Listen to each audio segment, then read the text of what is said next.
Chicken pulao. அதாவது வரமிளகாத்தூள் கொஞ்சமாக போட்டு தக்காளிலாம் போடாமல் தயிர் பால் அவ்வளோதான். நிறைய மசாலா போட்டு அதை வடிச்சிடணும். வடிச்சிட்டு வேக விட்டு இஞ்சி பூண்டு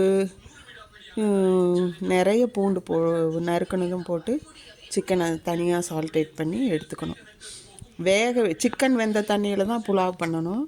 அதுக்கப்புறம் சிக்கனை தனியாக மேரினேட் லைட்டாக பெப்பரும் இதுவும் போட்டு நேற்றே ஊற வச்சாச்சு. ஃப்ரிட்ஜில் வச்சு 12 ஹவர்ஸ் ஊறினதுக்கப்புறம் இப்படி எடுத்து ப்ளெயின் புலாவ் செஞ்சுட்டு இது மாதிரி அதை பெப்பர் லைட்டாக சால்ட்டு பூண்டு நிறைய போட்டு வதக்கி எடுக்கணும். கொஞ்சமாக வரமிளகாத்தூள் போட்டு, ரொம்ப காரம் இருக்கக்கூடாது இதுக்கு.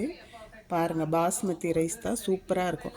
ஒரு கிராம்பு ஏலக்காய் பட்டை ஒன்றும் இருக்காது. நிறைய மசாலா சேர்த்துறோம், ஆனால் நம்ம வடிக்கிறோம். ஒரு 10 கிராம்பு 5 ஏலக்காய் 5 பிரிஞ்சி இலை இவ்வளோ போட்டுட்டு அது நல்லா வெந்ததுக்கப்புறம் வடிச்சிட்டு அதில் புலாவ் பண்ணியாச்சு.